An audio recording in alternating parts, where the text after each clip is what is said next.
नमस्कार, face to face में आपका एक बार फिर से स्वागत है। मैं हूं हमवीर सिंह। आप तो जानते हैं भारत के कोने कोने में घूमते रहते हैं, ऐसे लोगों की तलाश करते रहते हैं जो समाज के लिए कुछ करना चाहते हैं। आज हमारे साथ बातचीत करने के लिए हमारे खास मेहमान हैं जो कि बहुत बड़े समाज सेवक हैं, शाबिर अली जी। आइए जाने उनसे उनके बारे में और देश में जो चल रहा है कुछ सब्जेक्ट पर हम चर्चा करेंगे उनसे। तो शाबिर अली जी, आपका बहुत बहुत स्वागत है फेस टू फेस में। जैसा कि आपने देखा है, बीजेपी का कहना है सबका साथ, सबका विश्वास, सबका विकास। इस पे आपकी क्या प्रतिक्रिया है?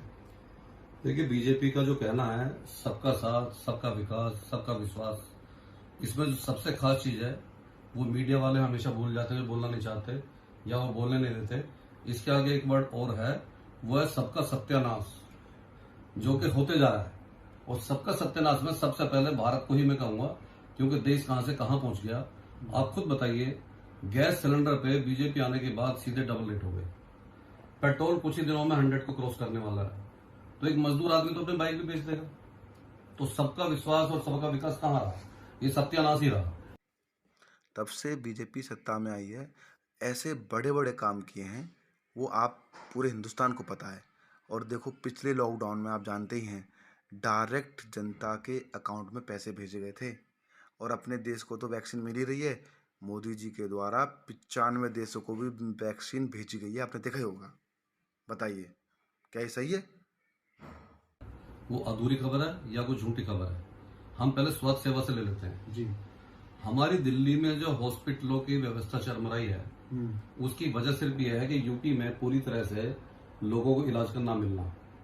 योगी जी दावे करते हैं बड़े बड़े, लेकिन मीडिया पे अभी आपने देखा होगा, कुछ चैनल जो सच्चाई भी दिखाते हैं, उन्होंने दिखाया था कहीं पे वेंटिलेटर नहीं है, कहीं पर लॉक लगा हुआ है, कहीं पर लॉक लगा हुआ है, और कहीं पर कुछ भी नहीं है। वो कहते थे हमारे पास डॉक्टर नहीं है। तो एक कैसा विकास है जी? अब यूपी, एक मिनट सुनिए आप, यूपी के 75% पेशेंट जो कोरोना पॉजिटिव है, उन बेचारों को मजबूरी में दिल्ली आना होता है। और दिल्ली एक ऐसी जगह है, क्योंकि एक ऐसी सरकार बैठी है जो आपकी सरकार है, आम आदमी पार्टी की सरकार है, वो किसी से कोई भेदभाव नहीं रखती। वो सबका इलाज करने के लिए पूरी व्यवस्था को इन लोगों ने हिला के रख दिया। जबकि पॉलिटिक्स में होना ये चाहिए, भाई जनता है तो सरकार रहेगी, जनता नहीं तो सरकार कहां से रहेगी। लेकिन उसके बाद भी पॉलिटिक्स खेलते हैं। वरना सेंटर को जो मदद करनी चाहिए वो करनी चाहिए, स्टेट चाहे जो भी हो, चाहे बीजेपी की हो, चाहे वो आम आदमी पार्टी की हो, चाहे कांग्रेस की हो। इससे उसको कोई लेना देना, जनता जनता है। नहीं, जैसा कि आपने कहा कि मानते हैं कि राजधानी में सभी लोग पेशेंट को लेकर आते हैं, क्योंकि जो क्षेत्र के नजदीक में जो जैसे गाजियाबाद हो गया, गुड़गांव हो गया, हरियाणा भी हो गया, तो सभी लोग वहां आते हैं। इस वजह से दिल्ली में अस्पतालों में भीड़ ज्यादा हो जाती है। आपको कहना नहीं मानना, लेकिन ये बात भी तो सत्य है कि अस्पतालों में हमारे देश में स्वास्थ्य सेवाएं बहुत कमजोर है। डॉक्टरों की कमी, वेंटिलेटर की कमी, ऑक्सीजन की कमी। इसका क्या कारण मानते हैं आप? नहीं, इसका कारण देखिए, हमारी जो आम आदमी पार्टी सरकार है, उन्होंने स्वास्थ्य सेवा पे इतना ध्यान दिया कि पहले जिन हॉस्पिटलों में कॉकरोच रहते थे, मरीज जाने के लिए तैयार नहीं थे, वो बोलते थे जी हमें इलाज कराना, लेकिन सरकारी में नहीं कराना, प्राइवेट में हम अपना घर भेज देंगे, लेकिन सरकारी में नहीं जाना। आज की डेट में लोग सरकारी में जाना पसंद करते हैं, क्योंकि वहां पर एक 5 स्टार सुविधा है, हर रूम में एसी है, सफाई हर 10 मिनट बाद होती है, डॉक्टर सुनते हैं। डॉक्टरों का आपको मालूम है कि हमारे डिप्टी सीएम साहब ने जो अचानक हॉस्पिटल का दौरा किया है, उसमें जब देखा कि कुछ कमियां पाई गई, तो हर हॉस्पिटल के अंदर हर मेडिकल सुपरिटेंडेंट के ऊपर एक आईएएस अफसर को बैठा दिया है। शायद आपको मालूम नहीं होगा, अगर मालूम होता तो मीडिया जरूर दिखाती, या बीजेपी के प्रेशर में दिखाती होगी। तो जिस जगह पर ऐसे ऐसे नेता मौजूद हैं, वहां की व्यवस्था कभी खराब नहीं हो सकती।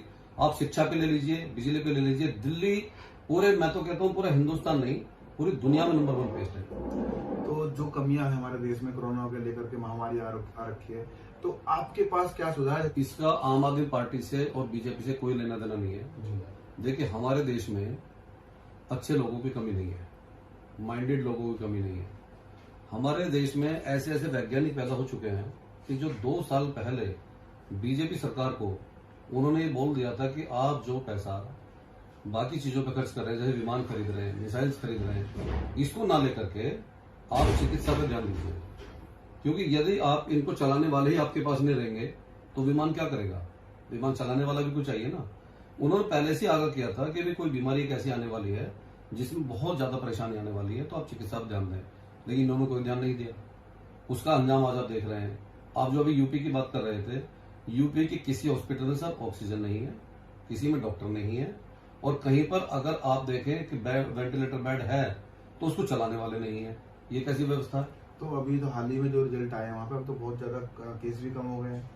और योगी जी देखो अभी दौरा कर रहे हैं हर जगह, अभी मेरठ में आए थे, अभी नोएडा में भी आए थे, हर जगह वो काम देख रेख कर रहे हैं।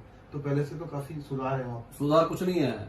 जब टेस्ट नहीं होंगे तो मरीज भी सामने नहीं आएंगे। आप टेस्ट करा के देखिए, जैसे दिल्ली में कंटिन्यू टेस्ट होते हैं, आप यूपी में कराइए। यूपी में जो रिजल्ट आएगा ना कोरोना पॉजिटिव का, आप सुन के हिल जाएंगे। तो आप क्या मैसेज देना चाहते हैं चलते चलते देश की जनता को? मैं ये मैसेज देना चाहता हूँ, देश की जनता को तो देना ही चाहता हूँ, क्योंकि उनको भी अपना ख्याल रखना चाहिए।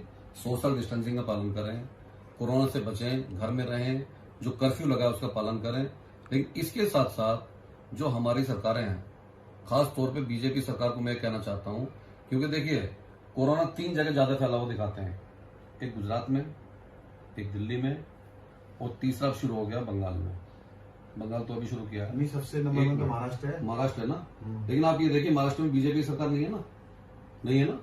दिल्ली में बीजेपी की नहीं है, तो ये दोनों आगे फर्स्ट नंबर पे हैं, क्योंकि मीडिया दिखाता है। आप इसको मीडिया को छोड़ दीजिए, आप किसी भी स्टेट को पकड़ लीजिए, जितना इन दोनों जगह में मिला के उससे ज्यादा खाली यूपी में निकलेगा। मतलब आपका कहना कि जहाँ बीजेपी है वहां पे तो दिखाते नहीं आंकड़े जी, और आंकड़े गलत दिखाते हैं। नहीं है वहाँ आंकड़े दिखा रहे हैं। चलिए ठीक है, हमसे बात करने के लिए अपनी आपका योगी जी से हाथ जोड़ के विनम्रता पूर्वक एक रिक्वेस्ट है कि वो कम से कम ये ना समझे कि ये बीजेपी का कार्यकर्ता है, ये कांग्रेस का है, ये आम आदमी पार्टी का। आम आदमी पार्टी तो खैर अभी वहां पर है नहीं, लेकिन अगर जनता आपके साथ है तभी सरकार बन सकती है। जनता ही नहीं रहेगी तो सरकार कैसे बनेगी? तो प्लीज जो जनता की परेशानी है उनको अब देखिए, उन पे सुझाव लीजिए, और लोगों से अगर आप नहीं समझ पा रहे हैं, लेकिन उनका जो भी कुछ करना है उनका भला करने की कोशिश कीजिए। बस यही आपसे निवेदन है। धन्यवाद। धन्यवाद साबिर जी, आप हमसे बात करने के लिए। फिर आऊंगा नई आवाज के साथ, नई पहचान के साथ, नए किसी मुद्दे के साथ। देखना भूलें फेस टू फेस।